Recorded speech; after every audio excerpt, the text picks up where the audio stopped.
નમસ્કાર વિદ્યાર્થી મિત્રો, એજ્યુટેકનો ચેનલમાં આપનું સ્વાગત છે.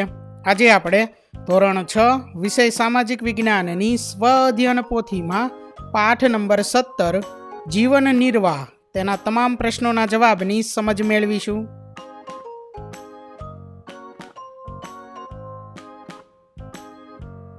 તો પ્રકરણ નંબર 17 જીવન નિર્વાહ, તેમાં સૌથી પહેલા છે પ્રશ્ન નંબર 1, જેની સૂચના છે નીચે આપેલા દરેક પ્રશ્નના ઉત્તર માટે આપેલા વિકલ્પોમાંથી સાચો વિકલ્પ શોધીને બોક્સમાં લખો. જેમાંથી પહેલો પ્રશ્ન છે કે નીચેનામાંથી કયું વિધાન માછીમારના વ્યવસાય સાથે સુસંગત છે? તો અહીં જે 3 વિધાન આપેલા છે તેમાંથી પહેલું વિધાન જોઈએ. દરિયામાં પ્રદૂષણ વધવાને લીધે માછલી પકડવા દરિયામાં દૂર જવું પડે છે. ત્યાર પછી બીજું વિધાન, ચોમાસાના દિવસોમાં દરિયો ખેડવો એ જોખમકારક છે. ત્યાર પછી ત્રીજું વિધાન, માછીમારના વ્યવસાયથી 12 માસ આવક મળે છે. ત્યાર પછી વિકલ્પ આપેલા છે અહીં, એમાંથી જવાબ થશે વિકલ્પ એ. પહેલું અને બીજું વિધાન તે માછીમારના વ્યવસાય સાથે સુસંગત છે. એટલે કે દરિયામાં પ્રદૂષણ વધવાને લીધે માછલી પકડવા દરિયામાં દૂર જવું પડે છે. અને બીજું વિધાન, ચોમાસાના દિવસોમાં દરિયો ખેડવો એ જોખમકારક છે. એટલે પહેલાની સામું બોક્સમાં એ આવશે. ત્યાર પછી આગળ બીજો પ્રશ્ન છે, જીવન નિર્વાહ માટે રોજગારી મેળવવા કઈ બાબત સૌથી મહત્વની છે? તો જવાબ છે વિકલ્પ ડી, આપેલ તમામ. એટલે કે કૌશલ્ય, શિક્ષણ અને આવડત, આ ત્રણેય બાબત મહત્વની છે. ત્યાર પછી આગળ જોઈએ. ત્રીજો પ્રશ્ન છે, ગ્રામ્ય વિસ્તારના લોકોનો મુખ્ય વ્યવસાય કયો હોય છે? તો જવાબ છે વિકલ્પ બી, ખેતી. ત્યાર પછી આગળ ચોથો પ્રશ્ન છે, શહેરમાં ફૂટપાથ પર લોકો કયા કયા રોજગાર કરતા જોવા મળે છે? તો જવાબ છે વિકલ્પ ડી, આપેલ તમામ. એટલે કે શાકભાજીનું વેચાણ કરવું, રમકડાના વેચાણ કરવા, બૂટ પોલિશ કરવું વગેરે જેવા રોજગાર કરતા જોવા મળે છે. ત્યાર પછી આગળ પાંચમો પ્રશ્ન છે, નાના ખેડૂતો જીવન નિર્વાહ કેવી રીતે ચલાવતા હોય છે? તો જવાબ છે વિકલ્પ ડી, આપેલ તમામ. એટલે કે પોતાના ખેતરમાં ખેતી કરીને, ખેતી ઉપરાંત પશુપાલન કરીને, નજીકના શહેરમાં છૂટક શાકભાજી વેચીને વગેરે રીતે પોતાનું ગુજરાન ચલાવતા હોય છે. એટલે કે જીવન નિર્વાહ ચલાવતા હોય છે. આગળ જોઈએ ત્યાર પછી પ્રશ્ન નંબર 2, જેની સૂચના છે નીચે આપેલ વિધાનો ખરા છે કે ખોટા તે જણાવો. પહેલું વિધાન છે, પર્યાવરણ સાથે જીવન નિર્વાહની વ્યવસ્થા એટલે ગામડાનું જીવન. તો આ વિધાન ખરું છે. ત્યાર પછી બીજું વિધાન, માછલી એ દરિયાઈ જીવ છે. તો આ વિધાન ખરું છે. ત્રીજું, આધુનિક સમયમાં કૌશલ્યના આધારે કામ મળતું નથી. તો આ વિધાન ખોટું છે. ચોથું, ઉદ્યોગોનું પાણી અને પ્લાસ્ટિક નદી નાળાને પ્રદૂષિત કરે છે. તો આ વિધાન ખરું છે. પાંચમું વિધાન, શહેરમાં રહેતા લોકો રોજગારી મેળવવા માટે ગામડામાં આવે છે. તો આ વિધાન ખોટું છે. ત્યાર પછી હવે આગળ પ્રશ્ન નંબર 3, જેની સૂચના છે જોડકા જોડો. અહીં વિભાગ અ અને વિભાગ બ, 2 વિભાગ આપેલા છે અને અહીં વચ્ચે આપણે ઉત્તર લખવાનો છે. વિભાગ અ માંથી પહેલું છે ખેતરનું ખેડાણ. તો એની સામે આવશે સી, મે અને જૂન. ત્યાર પછી બીજું છે બીજની રોપણી. તો એની સામે આવશે ઈ, જુલાઈ અને ઓગસ્ટ. ત્યાર પછી ત્રીજું છે નિંદણ કરવું. તો એની સામે આવશે બી, સપ્ટેમ્બર અને ઓક્ટોબર. ત્યાર પછી ચોથું છે પાકની લણણી. તો એની સામે એ, નવેમ્બર અને ડિસેમ્બર.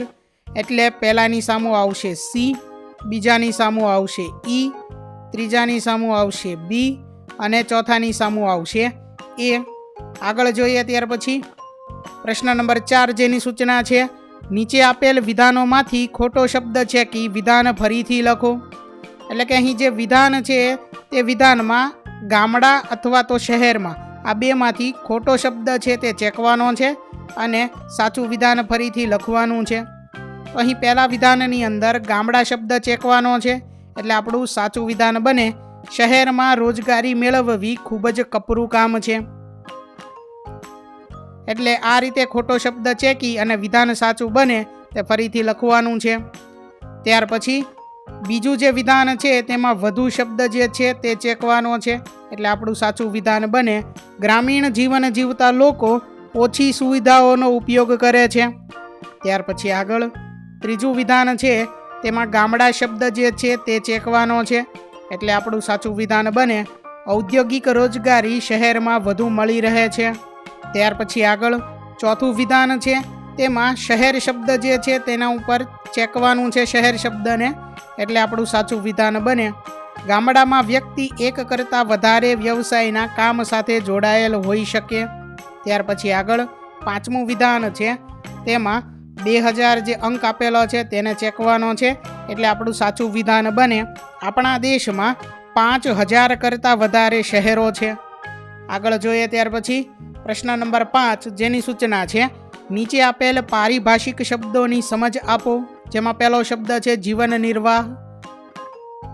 તો જીવન નિર્વાહની સમજમાં આપણે લખી શકીએ કે વ્યક્તિ પોતાના અને પરિવારના ગુજરાન માટે જે કામ કરે અને જે આવક મેળવે તેને જીવન નિર્વાહ કહે છે. રોજિંદી જરૂરિયાતો જેમ કે ખોરાક, વસ્ત્ર અને નિવાસ માટે આ આવક જરૂરી છે. ત્યાર પછી આગળ બીજો શબ્દ છે ખેત મજૂરી. તો આપણે લખી શકીએ કે ખેડૂતના ખેતરમાં દૈનિક કે મજૂરી પર કામ કરવું ખેત મજૂરી કહેવાય. વાવણી, નીંદણ, સિંચાઈ અને લણણી જેવા કામો તેમાં આવે છે. ત્યાર પછી ત્રીજો શબ્દ છે ઔદ્યોગિક રોજગારી. તો કારખાનાઓ અને ઉદ્યોગોમાં મળતી નોકરીઓને ઔદ્યોગિક રોજગારી કહે છે. ફેક્ટરીમાં માલ બનાવવું, મશીન ચલાવવું વગેરે કામ તેમાં સામેલ છે. આગળ છે ત્યાર પછી જમીનદાર. તો જે વ્યક્તિ પાસે ખેતી માટે વિશાળ જમીન હોય તેને જમીનદાર કહે છે. તે પોતાની જમીન પર ખેતી કરે અથવા અન્યને ખેતી કરવા આપે છે. ત્યાર પછી આગળ પાંચમું છે છૂટક વ્યવસાય. તો નાના પાયે ગ્રાહકોને સીધો માલ વેચવાનો વ્યવસાય છૂટક વ્યવસાય કહેવાય. દુકાનદાર દ્વારા રોજિંદા ઉપયોગની વસ્તુઓ વેચવી તેનું ઉદાહરણ છે. ત્યાર પછી આગળ પ્રશ્ન નંબર 6 જેની સૂચના છે નીચે આપેલ પ્રશ્નોના 2-3 વાક્યોમાં જવાબ લખો. જેમાં પહેલો પ્રશ્ન છે તમે ખેતીના વ્યવસાય સાથે સંકળાયેલા છો. ચોમાસા સિવાયના સમયમાં જીવન નિર્વાહ માટે તમે શું કરશો? તો વિદ્યાર્થી મિત્રો આ પ્રશ્નનો જવાબ તમે જાતે પણ લખી શકો છો. અહીં સમજ માટે જવાબ લખેલો છે કે જો હું ખેતીના વ્યવસાય સાથે સંકળાયેલો હોઉં તો ચોમાસા સિવાયના સમયમાં પશુપાલન, દૂધ વેચાણ અથવા નાનો ધંધો કરી જીવન નિર્વાહ કરું. જરૂર પડે તો મજૂરી કામ અથવા હસ્તકલા કામ પણ કરી શકું. આ રીતે વર્ષભર આવક મેળવી શકું. આગળ છે ત્યાર પછી બીજો પ્રશ્ન તમે મોટા થઈને જીવન નિર્વાહ માટે કયો વ્યવસાય કરશો? તો આ પ્રશ્નનો જવાબ પણ તમારે જાતે લખવાનો છે. અહીં સમજ માટે જવાબ લખેલો છે કે હું મોટો થઈને શિક્ષક બનવા માગું છું. આ વ્યવસાય દ્વારા હું યોગ્ય આવક મેળવી શકું અને વિદ્યાર્થીઓને શિક્ષણ આપી સમાજની સેવા પણ કરી શકું. શિક્ષકનો વ્યવસાય માનનીય અને જવાબદારીભર્યો છે. ત્યાર પછી ત્રીજો પ્રશ્ન છે માછલી પકડવા માટે કયા કયા સાધનોની જરૂર પડે છે? તો માછલી પકડવા માટે જાળ, કાંટો એટલે કે હૂક, દોરી અને નાવની જરૂર પડે છે. કેટલાક માછીમારો મોટા જાળ અને ખાસ સાધનોનો ઉપયોગ કરે છે. દરિયામાં જતા સુરક્ષા સાધનો પણ જરૂરી હોય છે. આગળ જોઈએ ત્યાર પછી ચોથો પ્રશ્ન છે સામૂહિક શહેરી જીવન નિર્વાહ એટલે શું?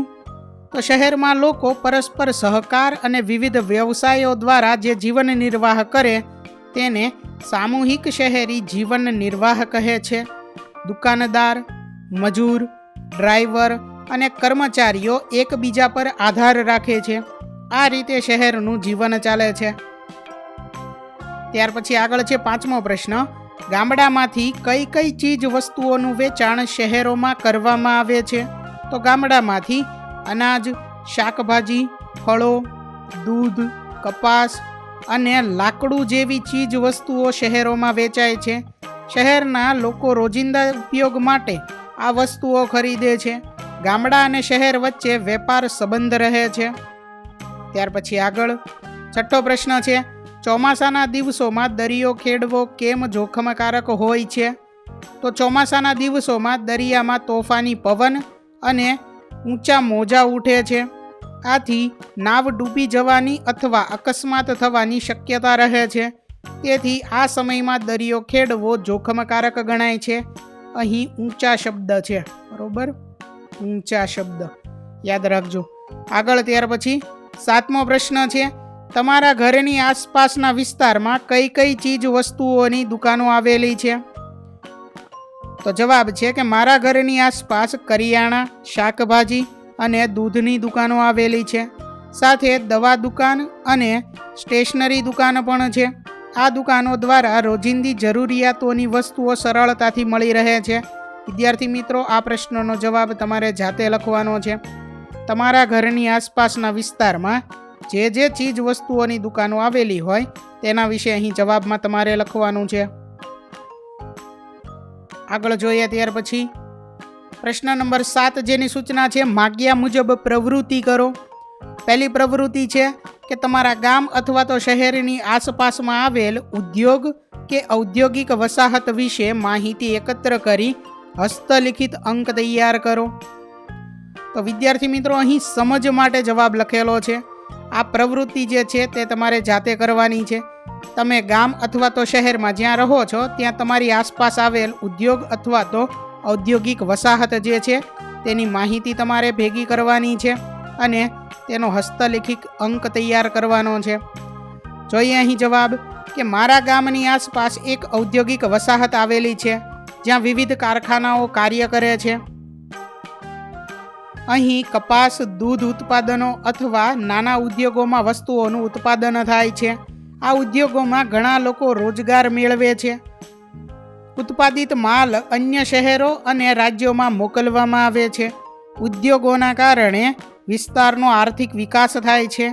સ્થાનિક લોકોને આવકના સારા સાધનો મળે છે. આથી ગામનો વિકાસ ઝડપી બને છે.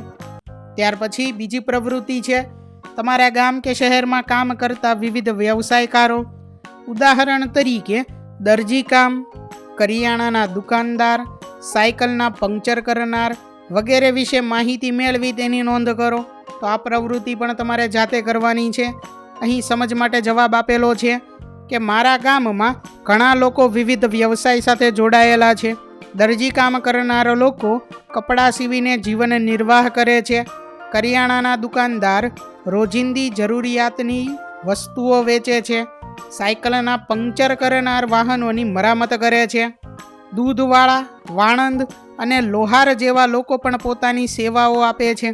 આ બધા વ્યવસાયકારો ગામના જીવનમાં મહત્વપૂર્ણ ભૂમિકા ભજવે છે. તેમના કારણે લોકોની રોજિંદી જરૂરિયાતો સરળતાથી પૂરી થાય છે. તો વિદ્યાર્થી મિત્રો, અહીં ધોરણ 6 વિષય સામાજિક વિજ્ઞાનની સ્વ અધ્યયન પોથીમાં પ્રકરણ નંબર 17 જીવન નિર્વાહ તેના તમામ પ્રશ્નોનું સોલ્યુશન પૂર્ણ થાય છે. વિદ્યાર્થી મિત્રો, આપેલા વિડીયોની જો તમારે પીડીએફની જરૂર હોય તો તમે આપણી એપ્લિકેશન સ્માર્ટ સાથી પરથી મેળવી શકશો. વિદ્યાર્થી મિત્રો, આપણી એપ્લિકેશન સ્માર્ટ સાથી પ્લે સ્ટોરમાં આવી ગઈ છે, જેની અંદર તમે બધા વિભાગ જોઈ શકો છો. તેની અંદર વિવિધ ધોરણ છે. ધોરણ ઉપર ક્લિક કરતાં વિવિધ વિષય ખુલશે. વિષય ઉપર ક્લિક કરતાં તેની અંદર આવતા પાઠ ખુલશે. તેની અંદરથી તમે પાઠ્યપુસ્તક પણ ડાઉનલોડ કરી શકો છો. તેની અંદર આપેલા પાઠમાં ક્લિક કરતાં તમે પાઠની પીડીએફ, સ્વાધ્યાયની પીડીએફ, સ્વાધ્યાયન પોથીની પીડીએફ, પાઠના વિવિધ વિડીયોઝ, સ્વાધ્યાયના વિડીયોઝ, સ્વાધ્યાયન પોથીના વિડીયોઝ બધું જોઈ શકો છો અને ડાઉનલોડ પણ માત્ર એક ક્લિકમાં કરી શકો છો. વિદ્યાર્થી મિત્રો, આપણી એપને સપોર્ટ કરજો, ડાઉનલોડ કરજો. થેન્ક યુ દોસ્તો. એજ્યુકટેકનો ચેનલ તરફથી વિડીયો નિહાળવા બદલ આપનો આભાર. આવા બીજા વિડીયોઝ નિહાળવા માટે અમારી યુટ્યુબ ચેનલ એજ્યુકટેકનો અત્યારે જ સબસ્ક્રાઇબ કરો. આભાર દોસ્તો.